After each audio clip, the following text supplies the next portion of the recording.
Во невладините организации генерално може да се активираат физички лица како волонтери. Ова е со Законот за волонтерство и тука секоја невладена, односно непрофитна организација има можност врз на програма да активира одреден број на млади луѓе, се разбира врз основа на мотив, процедура, мотивационо писмо и така натаму, се во насока сите овие сегменти на ангажирање да имаат целосна функционалност. Согласно овој закон, ова може да трае за период од 6 месеци и при тоа да напоменувам, после тоа не може да се повторува 3 години, за да не дојде до злоупотреба на некој физички труд во смисла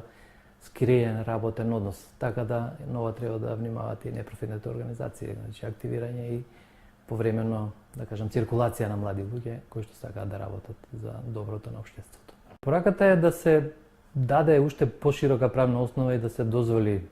подолг рок, односно активирање на поголем број на луѓе без ваквиот режим, ако некој исполни 6 месеци да не може после, да кажеме, 3 години да биде вклучен во волонтерство. Волонтерство треба сосема на доброволна основа и се разбира секој нешто сака и што има интерес, бидејќи сепак волонтерство значи собирање на големо искуство, така да бенефитот не е само кај непрофитните организации, туку се разбира и кај младите луѓе.